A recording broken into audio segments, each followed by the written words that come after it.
Assalamualaikum warahmatullahi wabarakatuh. Kembali lagi bersama saya tentunya di channel Ponokayo. Namun sebelum lanjut ke inti videonya, saya minta dukungan dari kawan-kawan dengan cara tekan tombol like dan subscribe. Terima kasih.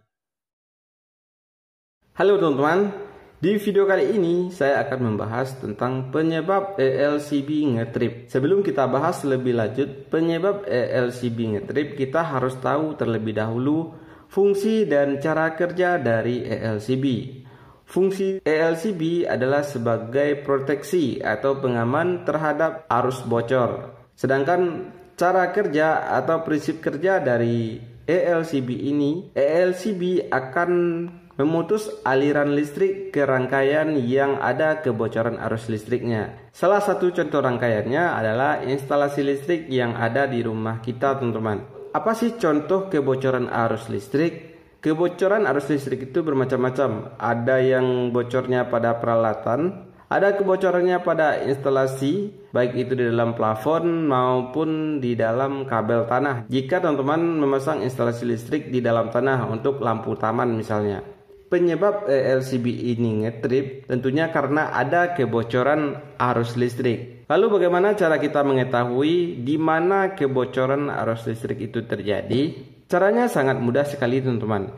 Yang pertama bisa teman-teman lakukan adalah dengan mencabut semua peralatan listrik yang tercolok pada stop kontak rumah teman-teman. Setelah semua colokan listrik dicabut, tidak ada lagi peralatan listrik yang terhubung ke instalasi listrik atau ke rangkaian.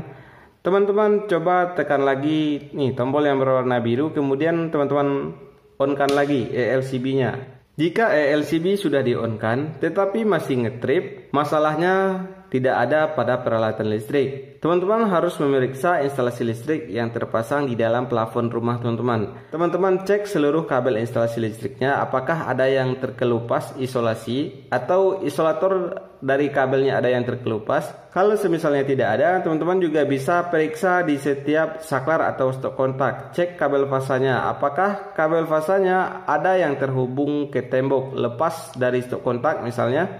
Kemudian kabel tersebut menempel ke tembok, juga bisa menyebabkan ELCB ini ngetrip. Jika instalasi listrik pada plafon rumah teman-teman tidak ada bermasalah, kemudian teman-teman cek apakah teman-teman memasang kabel instalasi listrik lampu taman, kabel yang dibenam ke dalam tanah. Kalau semisalnya ada, teman-teman putus terlebih dahulu kabel yang ke lampu taman tersebut. Kemudian teman-teman on-kan lagi ELCB-nya. Dengan cara seperti ini akan ketahuan di mana letak kebocoran arus listrik tersebut. Kalau kebocorannya ada pada peralatan listrik, ketika colokan listriknya teman-teman cabut semua, kemudian teman-teman on-kan kembali ELCB-nya, dan ELCB-nya ini nggak ngetrip, teman-teman coba deh colokin lagi satu persatu peralatannya. Contohnya pompa air, teman-teman colokin, dan selanjutnya ada rice cooker, teman-teman colokin juga. Di saat teman-teman colokin peralatan listrik ini satu persatu, nanti akan ketahuan bocornya di mana. Kalau kebocoran arus listriknya ada pada pompa air, di saat teman-teman colokin pompa air ke stop kontak, maka ELCB ini akan ngetrip. Cara mengatasinya, teman-teman perbaiki terlebih dahulu pompa airnya. Sekarang timbul pertanyaan, bagaimana jika kebocoran arus listrik terjadi di malam hari? Tentunya untuk menemukan teknisi untuk memperbaiki peralatan atau untuk mengecek instalasi listrik di malam hari susah. Nah, saya ajarkan cara bypass ELCB ini, teman-teman. Ketika ELCB ini ngetrip, kita tetap bisa menggunakan listrik seperti biasanya sebelum kita memperbaiki gangguan yang terjadi, atau sebelum teman-teman menemukan teknisi yang tepat untuk menangani kebocoran arus listrik yang ada di rumah teman-teman. Tunggu aja di video selanjutnya. Semoga video kali ini bisa bermanfaat. Oke teman-teman, video kita pada kesempatan kali ini sampai di sini dulu, dan sampai jumpa di video selanjutnya.